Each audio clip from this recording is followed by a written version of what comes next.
Dan saya membuat video ini, boleh kalau sudah siap, multimedia, boleh ditampilkan. Saya membuat video ini tentang bagaimana sih yang disebut murid itu kayak apa. Dan saya temukan kata discipleship ini dari inspirasi di saat jalan pagi itu. Dan sebelum saya sharing selanjutnya, kalau videonya udah oke, multimedia boleh tolong ditayangkan.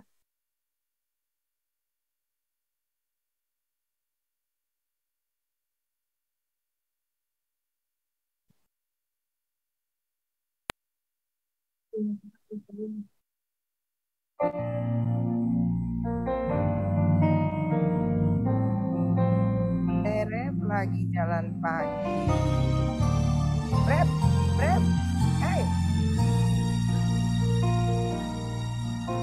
Dunia menawarkan keindahan dan tawa canda yang semu, tapi semuanya akan menghancurkan dan tiada masa depan yang pasti. Ku ingat rumah Bapa yang kekal, penuh kasih dan kedamaian. Ku rindu pelukan hangatnya yang memberiku ketenangan. Ku kembali penuh penyesalanku, ku melangkah dengan iman. Ku percaya Bapa mengampuniku di dalam kemurahan-Nya. Oke, terima kasih multimedia. Puji Tuhan. Saudara kayaknya udah bisa selesai ya khotbahnya. Jadi saudara bisa nangkap nggak sih apa makna di balik video tadi? Jadi saya tuh jalan pagi dan saya lihat saya punya anjing ya, sebenarnya ada 6 ekor, tapi ini anjing senior yang saya suka bawa. Dan dia jalan di awal tuh sembarangan Bapak Ibu, mau lari ke sana, lari kemari, kencing di mana-mana gitu ya. Dan akhirnya suami saya bilang, ini pakein aja tali. Dan saudara lihat perbedaannya ketika dipakaikan tali, mungkin dia rasanya tuh nggak mau, dia tadinya nggak mau jalan. Tapi kemudian akhirnya dia berjalan di jalan yang lurus dan dia tidak bisa ke sana kemari karena ada tali yang mengikat dia. Kadang-kadang Bapak Ibu, Tuhan mengizinkan kekang datang dalam hidup kita. Karena kita jalan sudah sembarangan ya. Dan sesungguhnya tujuan Tuhan satu, yaitu untuk kebaikan kita. Dan Bapak Ibu tahu nggak, ketika Tuhan Yesus mau terangkat ke surga, maka dia memberikan sebuah amanat kepada kita sebagai orang-orang percaya. Di dalam Matius 28 ayat 19 sampai ayatnya yang ke-20. Dikatakan, karena itu pergilah, jadikanlah semua bangsa muridku dan baptislah mereka dalam nama Bapa dan Anak dan Roh Kudus. Dan ajarlah mereka melakukan segala sesuatu yang telah kuperintahkan kepadamu, dan ketahuilah aku menyertai kamu senantiasa sampai kepada akhir zaman.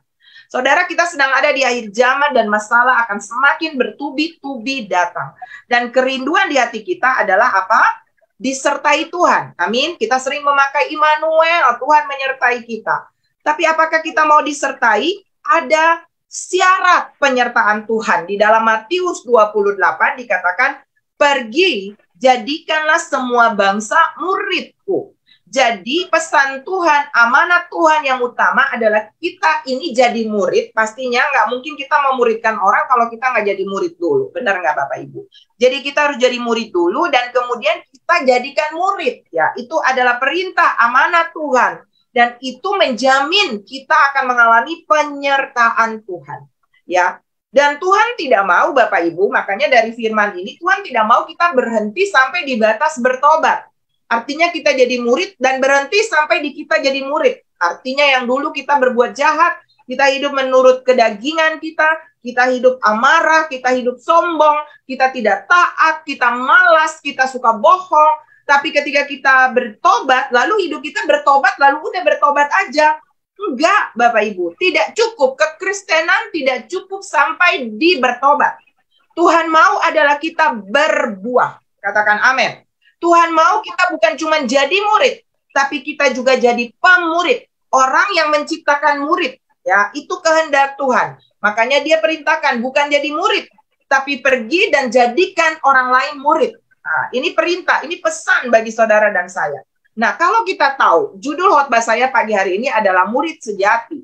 Bapak Ibu, kalau kita dengar kata murid, murid itu kan bahasa Inggrisnya discipleship ya. Dan Bapak Ibu tahu nggak? Ada murid, kalau dibilang ada murid sejati, berarti ada murid palsu. Ya, berarti ada murid-muridan. Namanya murid tapi tidak jadi murid sesungguhnya. Nah, pagi ini saya mau mengajar Bapak Ibu untuk kita tahu arah langkah kita ini, apakah saya ini murid. Apakah saya ini sudah melakukan apa yang Tuhan mau saya hidupi, ya? Karena Tuhan, kemarin saya berbicara tentang kesempatan emas dalam hidup, bahwa Tuhan menempatkan saudara dan saya bukan asal, tapi ada sebuah tujuan. Sebab itu pagi ini kita perlu temukan tujuan itu dan kita hidup di dalamnya. Saudara, dikatakan di sana di dalam Yesaya 50 ayat 4, seorang murid itu akan tampak dari apa yang dia katakan dan apa yang dia lakukan.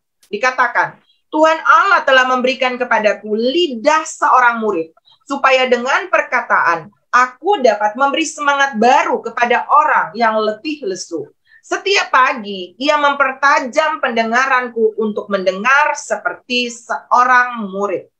Dan saudara tahu bahwa lidah seorang murid itu dari dalam mulutnya ini hanya ada perkataan-perkataan yang mensupport, mensemangati, memberikan kekuatan kepada orang-orang yang ada di sekeliling kita. Tuhan mengajar kita bahwa murid sejati itu akan tampak dari apa yang dia katakan. Kemudian telinganya mendengarkan input-input yang dia dengar, dan saya percaya input mempengaruhi output. Apa yang kita dengar, semakin banyak kita mendengar hal-hal positif, hal-hal kebenaran, firman Tuhan, hidup kita pasti selaras dengan itu. Amin, Bapak Ibu. Dan Tuhan mau sebagai murid, murid itu artinya dia harus punya gaya hidup seperti guru. Murid itu adalah orang yang belajar, ya kan?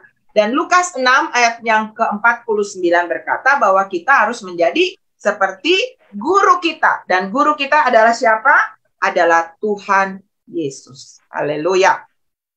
Ya. Dikatakan siapa yang melakukan firman, ia sama dengan ini salah.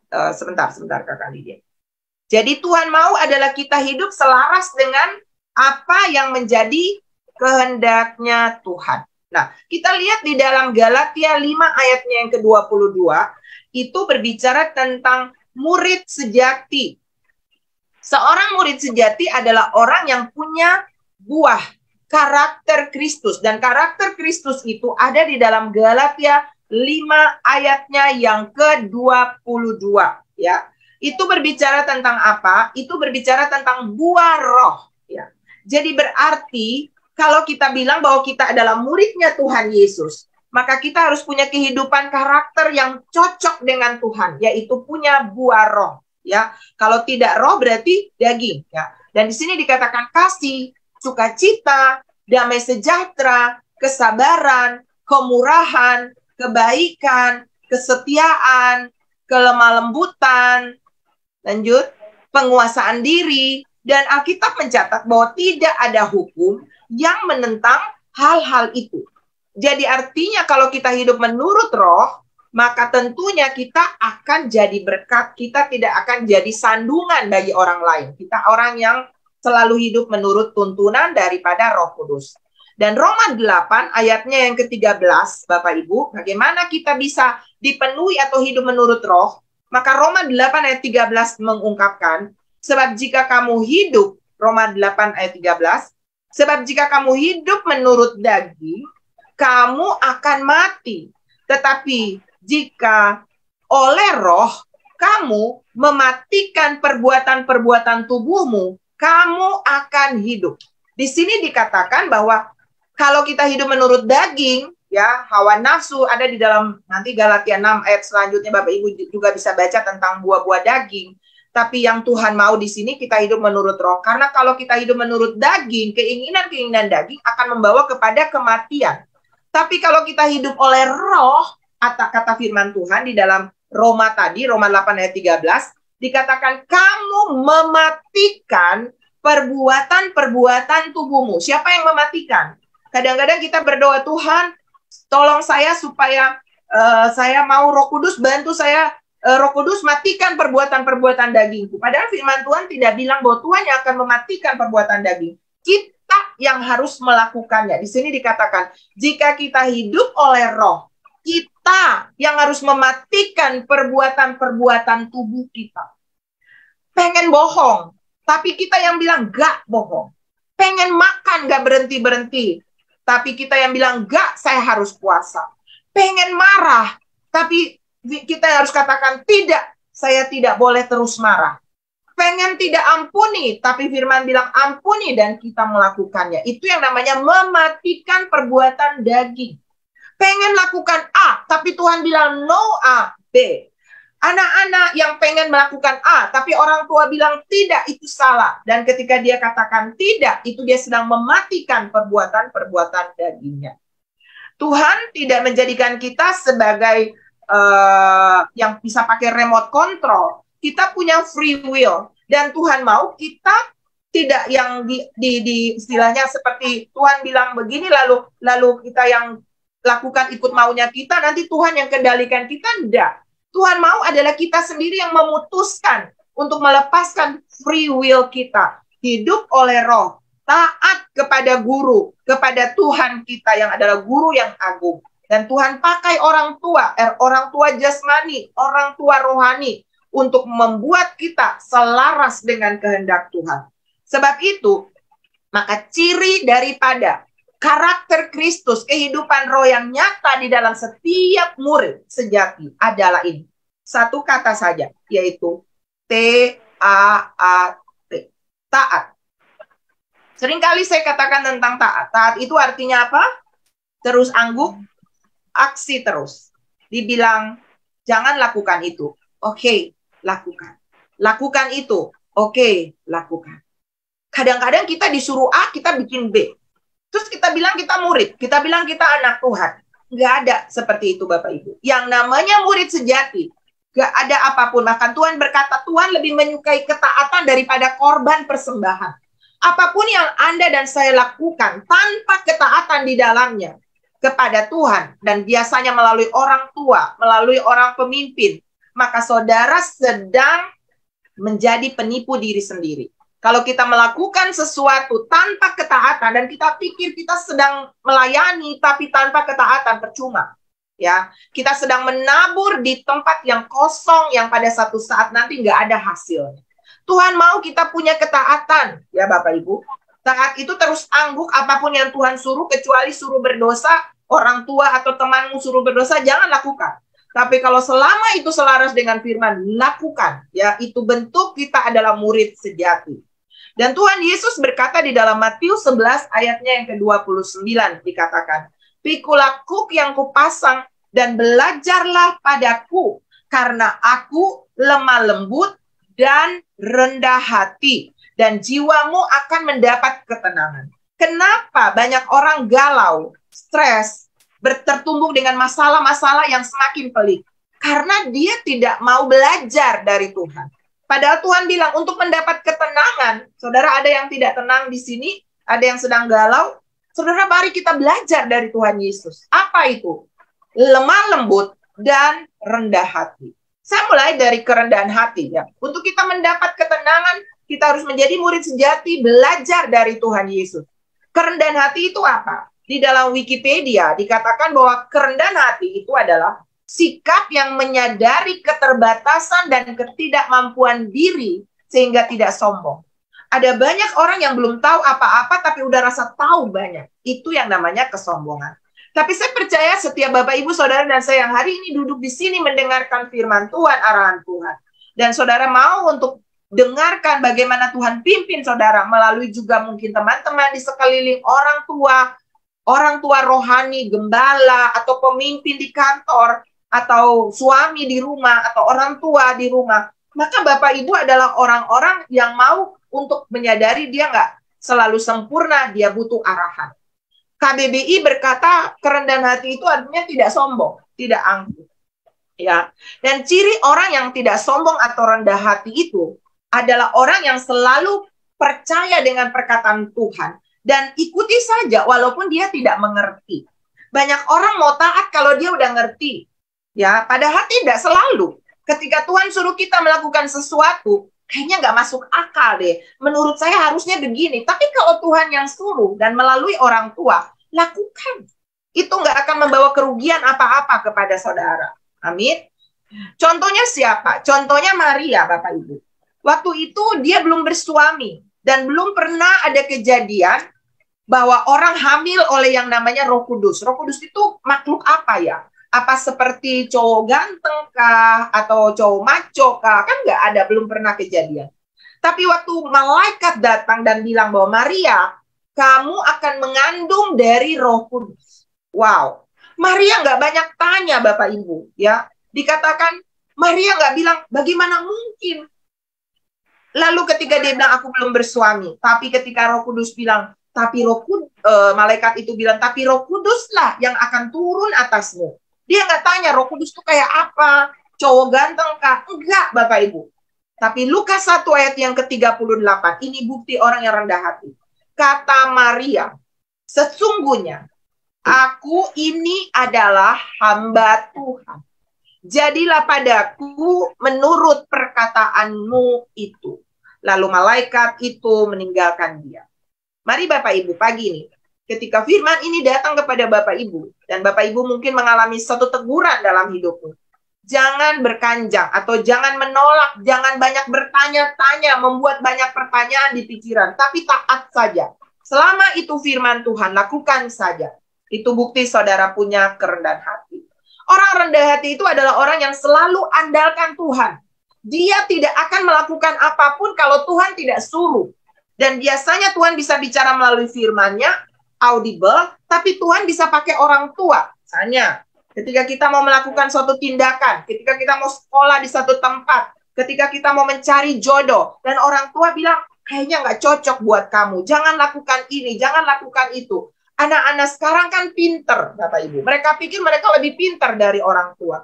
Tapi sesungguhnya kalau kita menghormati orang tua, entah orang tua jasmani, entah orang tua rohani, kita taat saja, maka sesungguhnya disitulah janji penyertaan seorang murid Tuhan berikan bagi saudara. Musa, seorang yang dilatih di Mesir dengan kecakapan yang sangat powerful. Ya, bahkan sejarah mencatat bahwa mungkin piramid-piramid itu desainnya adalah Musa, Bapak Ibu. Dia dipersiapkan untuk menjadi pangeran Mesir di zaman itu.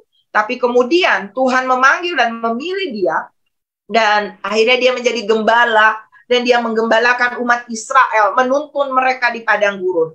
Dia bisa berbicara langsung dengan Tuhan. Dan ketika kepercayaan itu datang, saudara dengar, Musa berkata begini, bila engkau tidak besertaku, jangan suruh saya berjalan. Itu bukti orang yang mengandalkan Tuhan. Apapun yang Bapak Ibu mau putuskan, tanya Tuhan, Tuhan boleh nggak? Kalau Tuhan bilang no, jangan lakukan. Di situ banyak masalah yang akan saudara hadapi. Anak-anak muda, ketika Anda memilih pasangan hidup, jangan terburu-buru tanpa bertanya Tuhan. Dan kadang-kadang, seringkali, bahkan banyak kali, Tuhan mengizinkan orang tua menjadi arahan bagi saudara.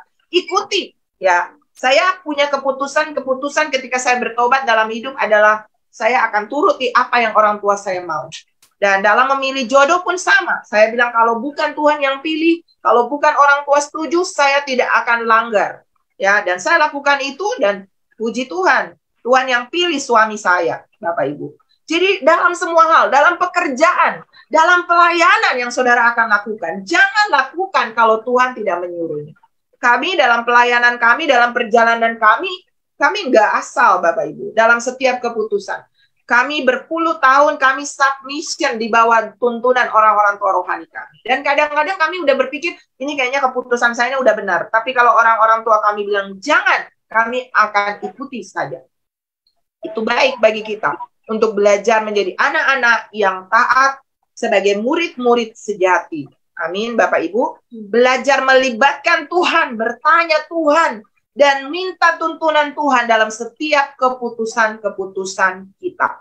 Walaupun daging kita sudah bilang oke, tapi kalau roh bilang no, jangan langgar. Kemudian apa lagi saudara? Tuhan suruh kita belajar dari dia yang tadi rendah hati. Kemudian belajar karena Tuhan itu lemah lembut. Lemah lembut itu adalah kekuatan yang terkendali. Contohnya kuda. Dia punya power untuk lari. Wah, kekuatan itu kan pakai ukuran kuda, kecepatan kuda, Bapak Ibu. Ya. Artinya dia punya kecepatan yang sangat-sangat powerful, Bapak Ibu. Tetapi untuk bisa mengendalikannya, dipakaikan kekang. Kita punya kepintaran, kita punya kekuatan, kita punya kuasa, kita punya kesehatan. Apapun uang yang ada pada kita hari ini. Tapi kalau kita tidak mengizinkan Tuhan mengendalikannya, kita akan jadi seperti kuda liar. Lari kemana-mana, melayani kemana-mana, bekerja di mana-mana, lakukan aktivitas apa saja tanpa kekang, tanpa Roh Kudus, tanpa covering-covering rohani, kita akan tersesat. Tuhan mau Bapak Ibu dan saya adalah orang yang punya lemah lembut, bersedia menerima keterbatasan, dan tahu bahwa dia nggak bisa apapun tanpa tuntunan Tuhan. Dan contohnya saudara belajar daripada Daud. Ya, dikatakan disuruh apapun, Daud ini adalah orang yang sangat taat kepada orang tua. Disuruh pergi untuk membawa makanan kepada saudara-saudaranya. Dia sedang menggembalakan domba.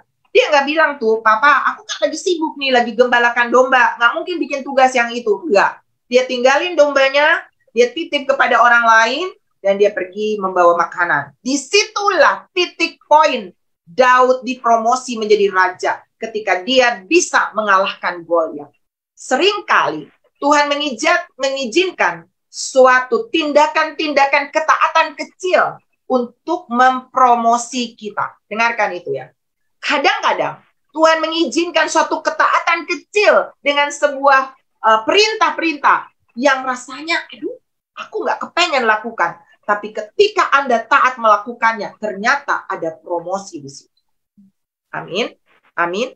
Ketika murid-murid ahli perikanan sudah menjala ikan sepanjang malam dan mereka tidak menemukan apa-apapun, lalu kemudian Bapak Ibu, tiba-tiba datanglah Tuhan, murid guru mereka. Dan Tuhan bilang, tebarkan jalamu di sebelah kanan perahu.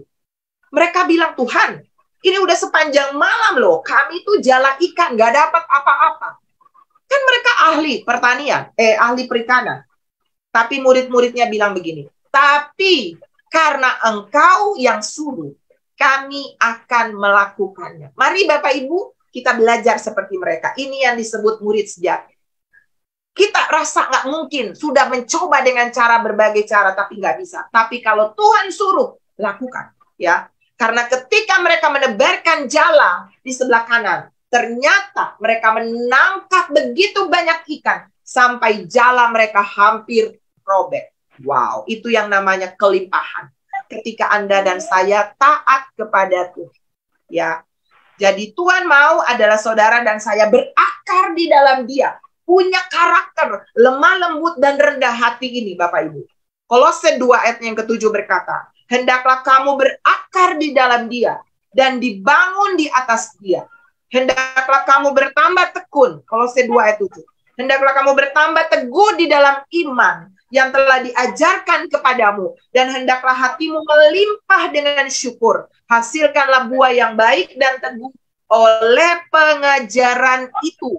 Jadi saudara, kalau saudara mau untuk berbuah, bertumbuh lebat, maka Anda harus berakar. Dan akarmu harus ditanam di mana? Di dalam Yesus. Ya, di dalam Yesus di mana? Di dalam firman-Nya, di dalam ketaatan, di dalam keintiman dengan saudara yang saudara bangun dengan Dia. Apapun yang Tuhan mau, saudara belajar dan terus belajar, maka saudara akan punya hati yang baru dan roh yang baru. Seorang hamba Tuhan besar, Billy Graham katakan, kalau harta hilang, itu nggak ada apa-apanya. Kalau kesehatan hilang, itu sesuatu yang hilang. Tapi kalau karakter hilang, itu Anda kehilangan segalanya. Dengarkan baik Bapak Ibu. Kita bisa kehilangan uang, Tuhan akan berkati kita satu hari ke depan dan kita akan punya kelimpahan. Kita bisa kehilangan kesehatan, Tuhan bisa pulihkan kita dan sembuhkan kita. Tapi kalau kita kehilangan karakter, kita kehilangan segalanya kalau kita tidak bertobat dan kembali kepada jalan kebenaran. Amin.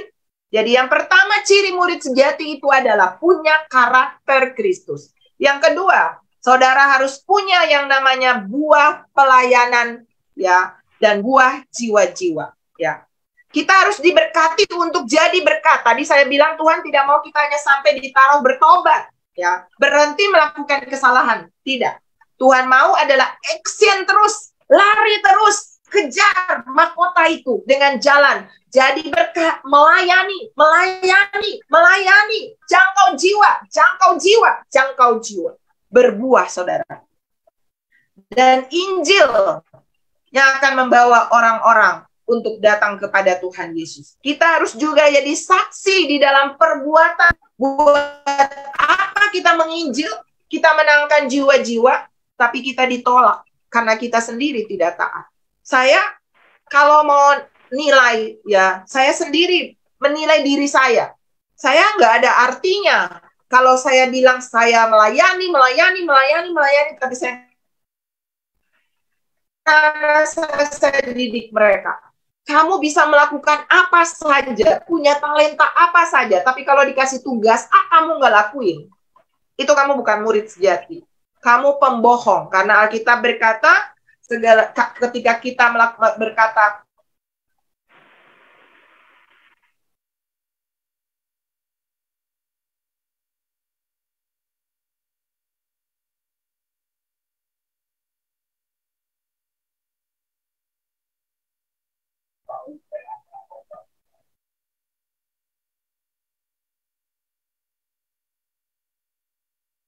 Shalom Bapak Ibu, maaf tadi terputus.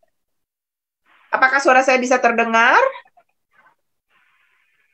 Yang Tuhan mau daripada kita sebagai murid sejati adalah kita punya yang namanya buah kesaksian hidup yang baik ya. Itu ada tadi di dalam mana? Di dalam firman Tuhan tadi ya, bahwa kita menjadi saksi melalui perbuatan-perbuatan hidup kita. Dikatakan di dalam Kisah Para Rasul ya, ini tentang makasih Bu, tentang bagaimana seorang hamba Tuhan sejati atau murid sejati. Kisah Para Rasul 11 ayat 23 sampai 25. Bapak Ibu, Barnabas ini berbicara tentang Barnabas. Barnabas ini adalah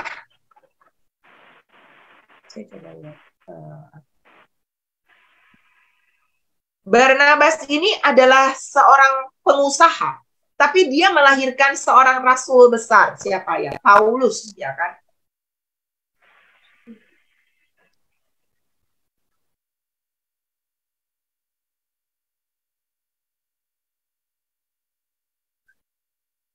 Kalau kita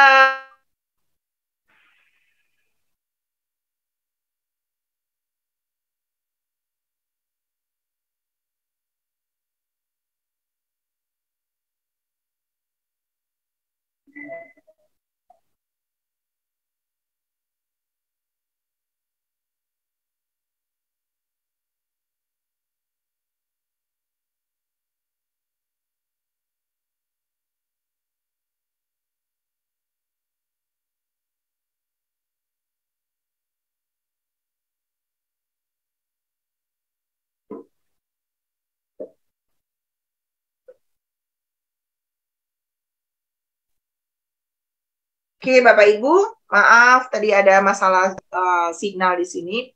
Nah, kalau kita belajar tentang seorang rasul, seorang pengusaha, hamba Tuhan Barnabas, Bapak Ibu, dikatakan di sini, suara saya bisa terdengar, Bapak Ibu? Setelah Barnabas datang dan melihat kasih karunia Allah, ya terima kasih, bersukacitalah ia. Ia menasihati mereka supaya mereka semua tetap setia kepada Tuhan. Karena Barnabas adalah orang baik, penuh dengan Roh Kudus dan iman. Sejumlah orang dibawa kepada Tuhan. Lalu pergilah Barnabas ke Tarsus untuk mencari Saulus, dan setelah bertemu dengan dia, ia membawanya ke Antiokhia.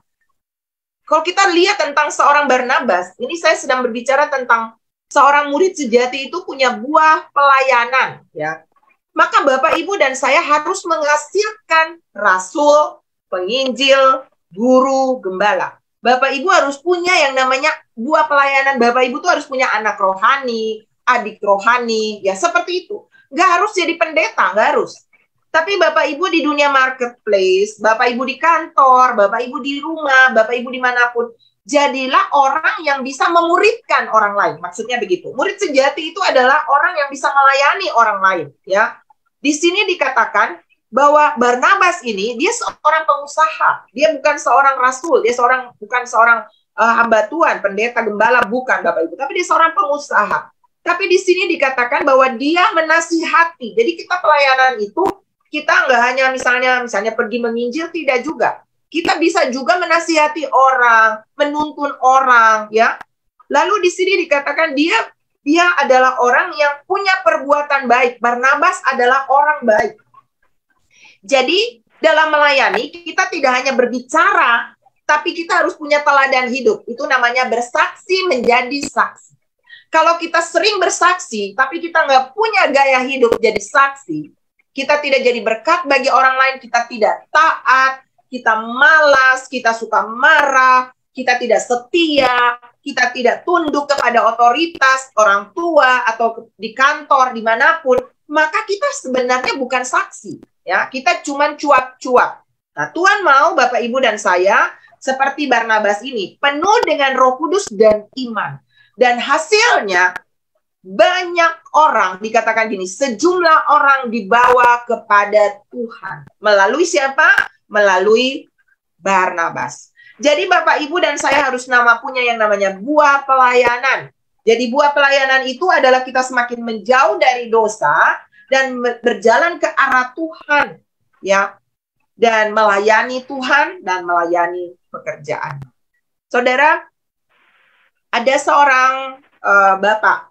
Saudara pernah mendengar tentang William Booth? William Booth itu istrinya adalah Catherine Booth. Kalau Bapak Ibu di Makassar atau di mana ada rumah sakit yang namanya Rumah Sakit Catherine Booth. Nah, kisahnya William Booth itu dia adalah seorang bapak beriman, ya, man of faith yang hidup di zamannya Bapak Ibu. Saudara tahu satu waktu dia itu lihat pergerakan dari John Wesley yang semakin menurun. Orang-orang yang dulu begitu semangat dengan Tuhan, tapi kemudian mulai seperti kehilangan arah. Lalu dia tuh bagaimana caranya Tuhan? Satu waktu ketika dia naik kereta di jalan dan dia melihat di pinggir jalan, dia lihat ada begitu banyak orang-orang yang butuh pertolongan, tapi dia nggak tahu bagaimana cara menolongnya. Dia juga agak hopeless di situ. Tiba-tiba Tuhan memberikan sebuah gambaran penglihatan kepadanya, Bapak Ibu. Dia melihat seperti ada sebuah lautan yang besar, yang hitam, yang sedang bergelora, ada petir sambung menyambung, dan begitu menakutkan suasana itu. Lalu di sana ada begitu banyak orang yang nyaris tenggelam, dan mereka berteriak, tolong, tolong, tolong. Tapi nggak ada orang yang datang menolong mereka. Tiba-tiba dia melihat sebuah gunung raksasa yang naik di tengah-tengah lautan yang bergelora itu. Dan di atas gunung itu, di kakinya gunung itu, ada panggung besar. Dan betapa terkejutnya dia, Bapak Ibu. Karena dia melihat ada banyak orang-orang yang sedang bernyanyi di sana. Haleluya, Hosana. Mereka sedang berkhotbah, mereka sedang bermain musik, mereka sedang menari, mereka sedang melayani. Tapi mereka bahkan tidak menyentuh orang-orang yang sudah nyaris tenggelam di sana. Ini berbicara tentang orang-orang yang melayani, tapi tidak menyentuh bagian-bagian yang perlu dilayani. Kita cuma entertain, kita cuma cari nama, kita cuma cari popularitas diri. Kita cuma untuk membesarkan diri kita sendiri, mendapatkan sesuatu di panggung itu. Tapi kita tidak menyentuh esensi sejati untuk menyentuh jiwa-jiwa yang sedang tenggelam di sana. Bapak Ibu, cek dan recheck diri kita setiap hari. Adakah jiwa yang kita menangkan? Adakah orang yang kita nasihati? Adakah orang yang kita doakan? Adakah orang yang kita bawa kepada Tuhan? Cek dan recheck Bapak Ibu. Dia lihat di puncak gunung itu juga ada banyak orang-orang yang sedang menghadap Tuhan. Oh, berdoa kepada Tuhan, memuji menyembah Tuhan. Tapi mereka sibuk dengan orang-orang yang mau tenggelam di lautan sana. Ini berbicara tentang orang-orang yang berdoa, cuman ada di hadirat Tuhan, tapi tentang bless me, bless me, bless my family, hanya tentang berkat bagi keluarga, berkat bagi diriku sendiri, dan berkat dan berkat dan berkat, dan tidak pernah berpikir bagaimana caranya Tuhan mau pakai saya untuk menolong jiwa-jiwa di sini. Lalu dia melihat ada sekoci-sekoci kecil yang pergi untuk menolong jiwa-jiwa itu. Tapi ketika orang-orang itu ditolong, mereka juga sibuk naik di panggung dan lupa esensi hidup mereka, bahwa mereka harus pergi untuk menolong banyak orang. Dan William Booth terpanggil untuk menjadi seorang bapak. Saudara kalau dengar tentang pelayanan mereka yang punya dia seperti laskar, pasukan-pasukan ya. Dan dia melayani Bapak Ibu dengan pelayanan yang sangat powerful, membawa banyak jiwa orang-orang yang perlu ditolong, termasuk rumah sakit mereka dirikan untuk menolong orang-orang. Ada banyak pelayanan yang Tuhan mau datangkan dalam kehidupan Bapak Ibu. Nggak selalu Bapak Ibu harus jadi seorang penginjil, Bapak Ibu tidak selalu harus jadi seorang pendeta, tapi dimanapun Tuhan tempatkan, di dalam keluarga, di dalam komunitas, jadilah berkat di sana. Jadilah pembawa kasih Tuhan di sana. Dan yang terakhir, murid yang sejati adalah orang yang siap menderita bagi Tuhan. Filipi 1 ayatnya yang ke-29 berkata, sebab kepada kamu dikaruniakan bukan saja untuk percaya kepada Kristus, melainkan juga untuk menderita untuk Dia. Bapak Ibu, 150 tahun yang lalu, ada satu keluarga di desa di India. Dan mereka memutuskan untuk percaya kepada Yesus. Mereka meninggalkan animisme, kepercayaan lama mereka. Dan mereka memutuskan untuk kami mau ikut Tuhan Yesus. Lalu ketika orang-orang di desa itu mendengar bahwa mereka sudah percaya kepada Yesus, keluarga itu diseret keluar dari rumah mereka. Lalu mereka dibilang, kalau hari ini kamu mau menyangkal Yesus, meninggalkan Yesus, dan kembali kepada agama lamamu atau kepercayaan lamamu, kamu selamat. Tapi kalau tidak, maka kamu dan keluargamu akan dibunuh. Lalu Bapak itu bilang tidak. Dan ketika dibilang begini, Bapak, kalau kamu tidak menyangkal Yesus, anakmu akan kami bunuh.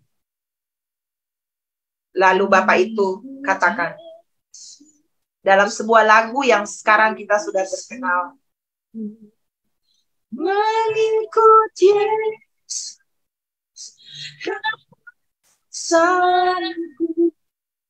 mengikut Yesus, keputusanku, ku tak gentar, ku tak ingkar, ku tak ingkar. Kemudian mereka tanya lagi, karena akhirnya ketika Bapak itu bilang, saya tidak akan menyangkal Yesus. Saya akan tetap percaya kepada Yesus. Tidak akan ingkar. Dan singkat cerita, anaknya dibunuh. Ketika anaknya dibunuh, tinggal dia dan istrinya. Lalu kepala suku itu bilang, kalau kamu tidak menyangkal Yesus, istrimu akan kami bunuh. Lalu dia katakan lagi seperti ini di lagu ini, Bapak Ibu.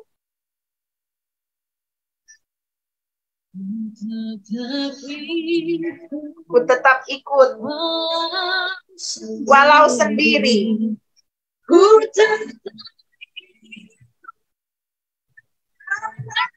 sendiri, ku tetap hidup.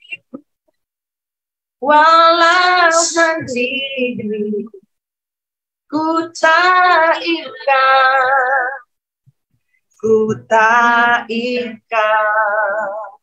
Dia katakan lagu itu, Bapak Ibu. Dan apa yang terjadi? Istrinya dibunuh. Dan akhirnya mereka bilang, kamu sendiri sekarang. Kamu mau menyangkal Yesus? Dan dia bilang, no. Lalu dia katakan, salib dimu, ku tinggal. Salib dimu, dunia. Salib dilepas, dunia tinggal. Ku tak ingkar, ku tak ingkar. Dan saudara, Bapak itu dibunuh. Nggak ada yang datang menolong dia. Tapi saya percaya waktu dia buka mata, dia, istri, dan anaknya sudah ada di dalam kebahagiaan abadi. Amin Bapak Ibu? Amin. Nah mungkin hari ini Bapak Ibu, akhirnya apa yang terjadi kisah daripada cerita ini? Seluruh kampung itu mulai bertanya-tanya, siapakah Yesus itu sampai keluarga itu berani mempertaruhkan nyawanya demi dia? Dan apa yang terjadi Bapak Ibu? Seluruh kampung itu menjadi kampung yang percaya kepada Tuhan. Wow. Ini yang dibilang berani mati demi Yesus. Alkitab berkata, jika kamu takut kehilangan nyawamu, kamu akan kehilangan nyawa. Tapi kamu berani kehilangan nyawa demi Yesus, kamu akan memilikinya.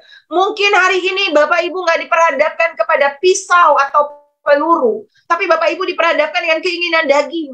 Ketika Anda harus memutuskan A, dan ketika Tuhan bilang no, B, apakah Anda rela menyalipkan dagingmu, meninggalkan hal yang menyenangkan bagi dirimu, dan melakukan apa yang Tuhan perintahkan? Ketika Tuhan panggil saudara untuk melayani, ketika saudara disuruh untuk lebih lagi dalam dengan Tuhan, waktu-waktu lebih sungguh dengan Tuhan, ada bayar harga waktu yang saudara kasih buat Tuhan. Apakah saudara mau melakukannya?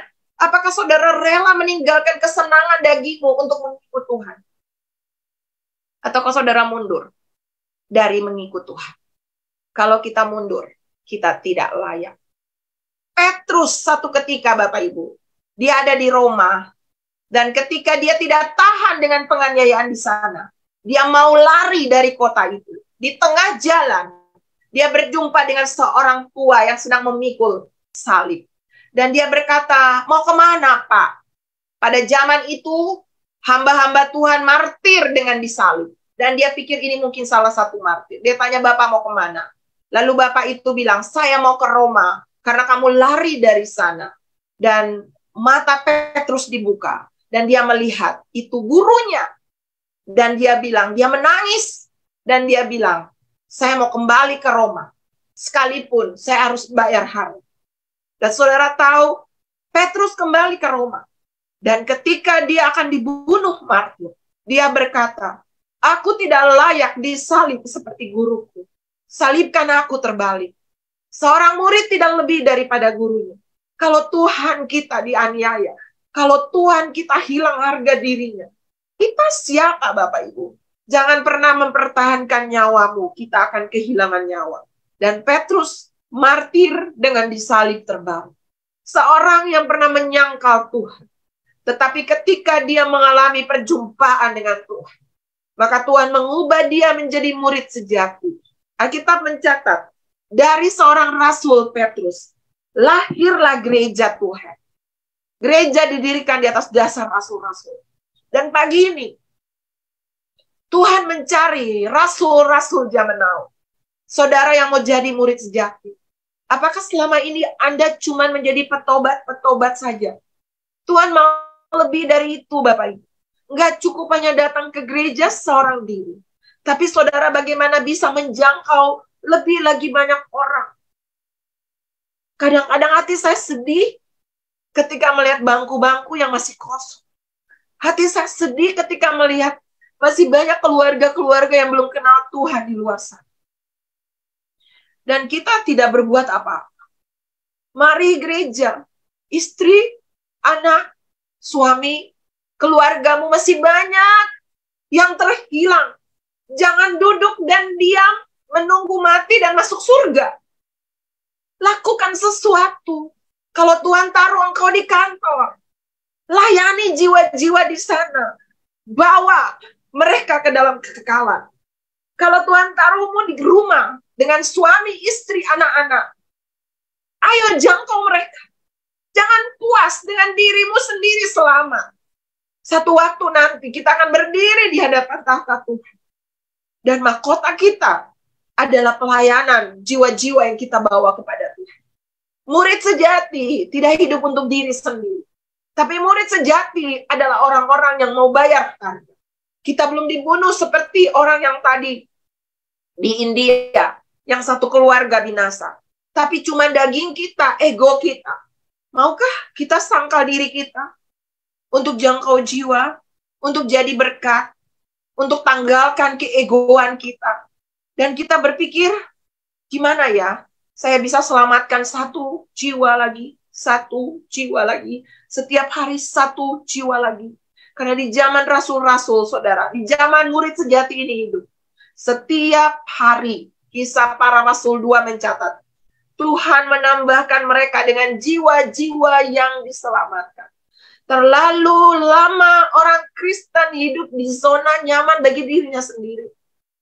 Mudah kecewa, mudah sakit hati, mudah mundur dari Tuhan, mudah lari dari panggilan. Karena kita nggak punya fokus yang jelas. Kita nggak tahu identitas kita, bahwa kita adalah murid sejati. Mari saya mau berdoa pagi ini Bapak Ibu. Saya mau bangkitkan lagi sebuah panggilan ilahi di dalam diri kita. Kalau selama ini kita puas dengan diri sendiri yang selamat, maka hari ini biarlah roh martir daripada rasul-rasul, 12 rasulnya Tuhan Yesus mati martir Bapak Ibu. Kita nggak perlu mati martir dulu, tapi kita perlu hidup sebagai martir. Apa hidup sebagai martir? Tanggalkan ego, taatlah kepada semua perintah yang Tuhan taruh di dalam kehidupan. Kalau itu dari orang tua jasmani, orang tua rohani. Kalau itu pemimpin di kantor, taat Bapak Ibu. Jauh lebih suka Tuhan ketaatan daripada apapun yang bisa saudara persembahkan kepada kita. Yes, terima kasih Tuhan. Mari kita nyanyikan lagu ini. Bapak Ibu